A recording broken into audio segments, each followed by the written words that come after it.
Assalamualaikum warahmatullahi wabarakatuh. Perkenalkan, nama saya Melan, NIM 22044115113. Di sini saya akan menjelaskan sistem PAKAR untuk memenuhi nilai mata kuliah kecerdasan buatan.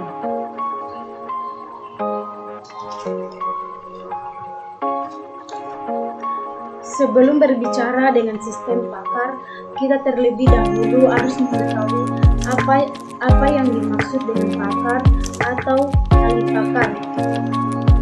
Nah, PAKAR atau ahli PAKAR ialah seseorang yang telah menguasai suatu bidang ataupun teknik tertentu dengan sangat baik sehingga dia dapat memberikan respon baik, respon yang sangat cepat dan dianggap sebagai sumber terpercaya atas teknik maupun sebuah bidang tertentu. Contohnya seperti ahli mesin, arsitek, dokter, olahragawan, atau atlet dan sebagainya.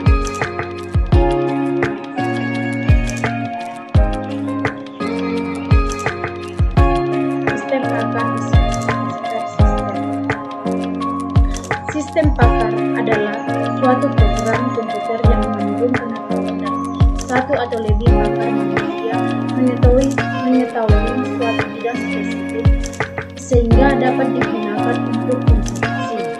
Program jenis ini pertama kali dikembangkan oleh periset kecerdasan buatan pada tahun 1960 dan 1970-an dan diterapkan secara komersial selama 1980. Nah, contoh sistem PAKAR dalam bidang kedokteran seperti ini.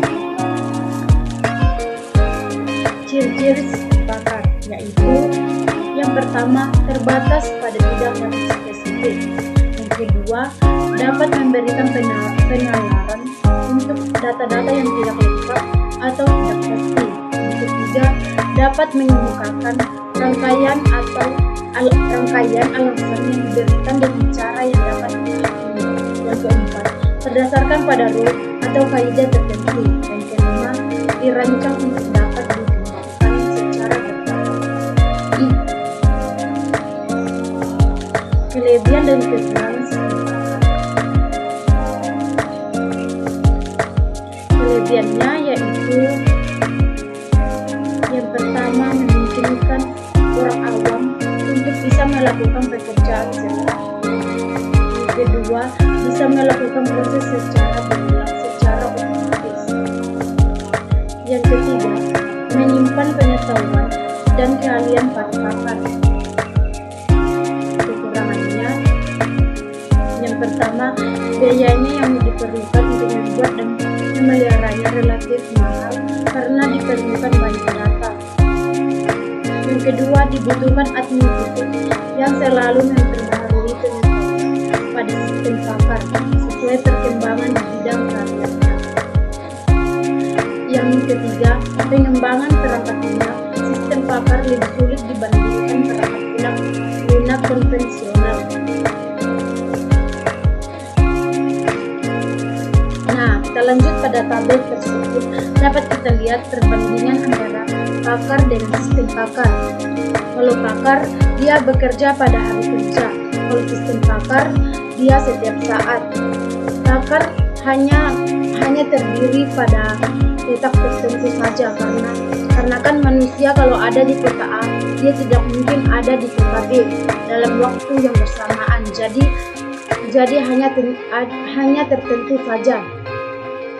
Kalau sistem PAKAR, dia bisa saja di mana karena bisa diduplikat. Selanjutnya kemudian PAKAR itu tidak dapat digantikan. Nah, jadi kalau seseorang itu tidak ada, maka keamanannya itu tidak akan bisa digantikan oleh siapapun. Sedangkan kalau sistem PAKAR itu dapat diganti. Nah, kalau misalkan PAKAR itu dapat habis karena seseorang itu bisa saja dia telah tiada atau dia lupa ingatan. Jadi ya ingatannya itu terjadi amnesia sehingga kemampuan pakarnya itu bisa habis.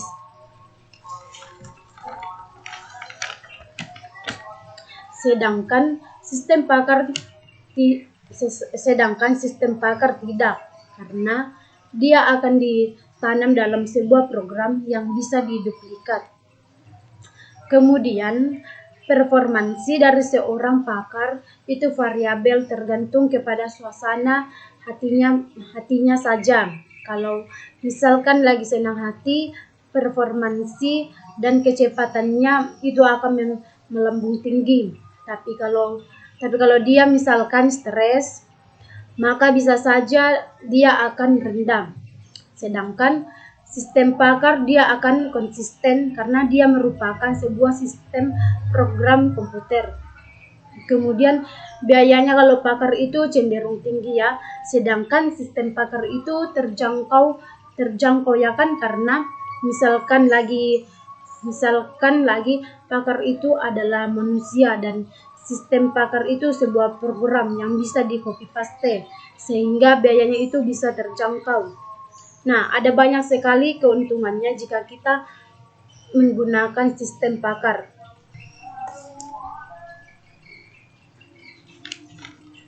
Problem solving. Lanjut dari cara memecahkan masalah pakar atau seorang ahli pakar dengan sistem pakar itu sendiri.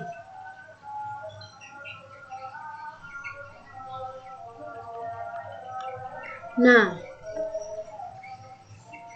pada human expert, problem solving atau cara seorang pakar dalam memecahkan masalah yaitu dengan menggunakan pengetahuan dasar manusia dan memori jangka pendek manusia yang dilandasi oleh pengetahuan untuk menghasilkan kesimpulan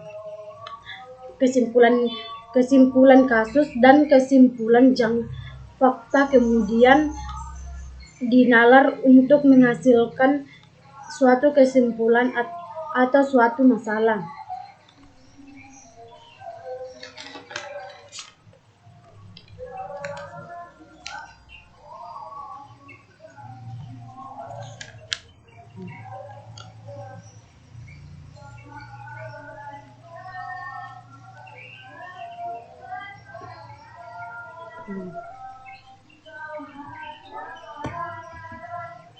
Expert system problem solving. Nah, di sini itu pengguna atau user memasukkan data yang ingin mereka cari atau konsultasi melalui media program user interface. User interface kemudian meneruskan ke interface engine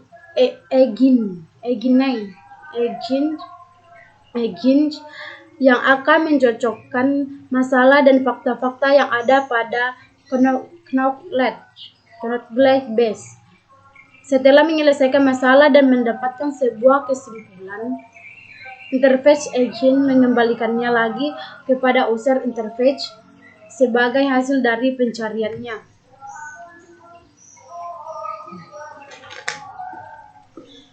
Metode sistem pakar. Untuk metode yang digunakan sistem pakar terbagi menjadi dua, yaitu forward chaining dan backward chaining.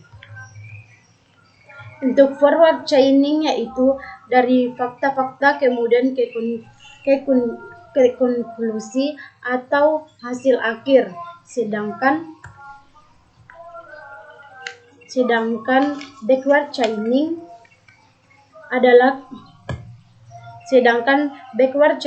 adalah kebalikannya, yaitu dari kesimpulan atau hasil akhirnya diuraikan ke fakta-fakta.